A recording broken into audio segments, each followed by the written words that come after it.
Аялды 4 кана эркек жакшы көз менен карайт. Биринчиси ошол аялдын атасы. Экинчиси анын күйөөсү. Үчүнчүсү баласы, анан төртүнчүсү бул анын агасы же иниси.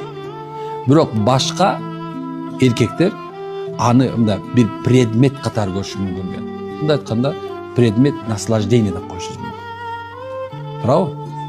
Демек, субханалла, ошол алымдар бекер айтпаса. Мындай айтышыбыз мүмкүн, азыркы заман андай эмес, бирок маньяктар, педофилдер, мына жакында эле эмне болду, Кудай сактасын, туурабы?